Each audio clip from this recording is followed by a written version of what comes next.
హోలీ వెనుక ఉన్న నిజం చాలామందికి తెలియదు. హోలీ ఎందుకు జరుపుకుంటారో తెలుసా? ఒకప్పుడు దేవతలు పెద్ద సమస్యలో పడ్డారు. రాక్షసుడు తారకాసురుడు ప్రపంచాన్ని ఇబ్బంది పెట్టాడు. అతన్ని సంహరించగల శక్తి ఉన్నది ఒక శివుని కుమారుడికే.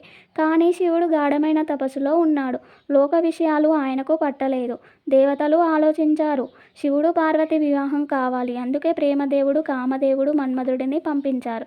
వసంతగాలి వీచింది. పూల సువాసన వ్యాపించింది. కామదేవుడు తన పుష్పబాణాన్ని దేవుడిపై వదిలాడు. ఒక్కసారిగా దేవుడు కళ్ళు తెరిచాడు. కోపంతో తన మూడవ కన్ను తెరిచాడు. అగ్నిజ్వాలలతో కామదేవుడు భస్మమయ్యాడు. అందరూ భయపడ్డారు. కామదేవుడి భార్య రతీదేవి కన్నీరు పెట్టుకుంది. ఆమె భక్తి చూసి శివుడు కరుణించాడు. కాముడు రూపం లేకుండా అందరి హృదయాల్లో ఉంటాడు అని వరం ఇచ్చాడు. అప్పటి నుంచి హోలీ ముందు కామదహనం చేస్తారు. అది చెడు ఆలోచనలు, అహంకారం దహనం చేయడానికి సూచిస్తుంది. తర్వాత రోజు రంగులతో హోలీ ఆడతారు. ప్రేమ, ఆనందం, కొత్త ఆరంభానికి సంకేతం. అహంకారం నశించింది. ప్రేమ ఎప్పటికీ నిలుస్తుంది. వీడియోకి లైక్ చేయండి. పూర్వం శ్రీకృష్ణుడు చిన్నప్పుడు తన తల్లి యశోద దగ్గరికి వచ్చి అడిగాడు, అమ్మ, నేను ఎందుకు ఇంత నల్లగా ఉన్నాను, కానీ రాధ ఎందుకు అంత తెల్లగా ఉంది? అప్పుడు యశోద నవ్వి చెప్పింది, నువ్వు ఆమె ముఖానికి రంగు రాస్తే ఇద్దరూ ఒకేలా కనిపిస్తారు. అది విన్న కృష్ణుడు సంతోషంతో రంగులు తీసుకొని వెళ్ళి రాధ ముఖంపై రంగులు రాసేశాడు. రాధ కూడా నవ్వుతూ కృష్ణుడికి రంగులు రాసింది. అలా గోకులంలో అందరూ రంగులతో ఆడుకున్నారు. అప్పటి నుంచి ప్రేమ, సంతోషం, స్నేహానికి గుర్తుగా హోలీ పండుగగా జరుపుకుంటారు. రంగులు కాదు, మనసులు కలిసే పండుగే హోలీ. అందరికీ హ్యాపీ హోలీ.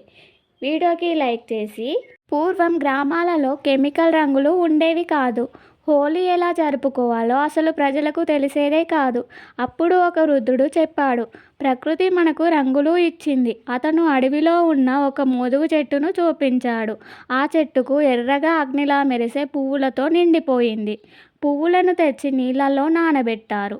కొంతసేపటికి నీళ్లు అందమైన కాషాయం రంగులో మారాయి. అందరూ ఆనందంతో ఆ రంగులతో ఆడుకున్నారు. శరీరానికి హాని లేదు. సువాసన కూడా వచ్చింది. గ్రామ పెద్ద చెప్పాడు, ఇది ప్రకృతి ఇచ్చిన పవిత్ర రంగు. అప్పటి నుంచి మోదుగు పువ్వులతో హోలీ ఆడే సాంప్రదాయం ప్రారంభమైనది.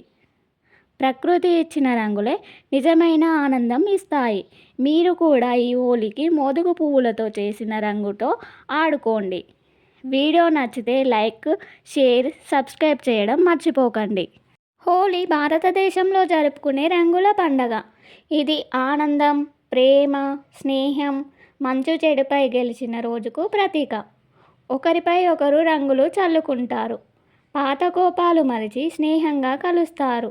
హోలీ మనకు చెబుతుంది, దేశం కాలిపోవాలి, ప్రేమ పెరగాలి, జీవితం రంగుల్లా ఆనందంగా ఉండాలి. అందరికీ హోలీ పండగ శుభాకాంక్షలు.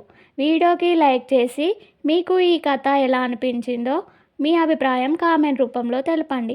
అలాగే మన ఛానల్ని సబ్స్క్రైబ్ చేయడం మర్చిపోకండి.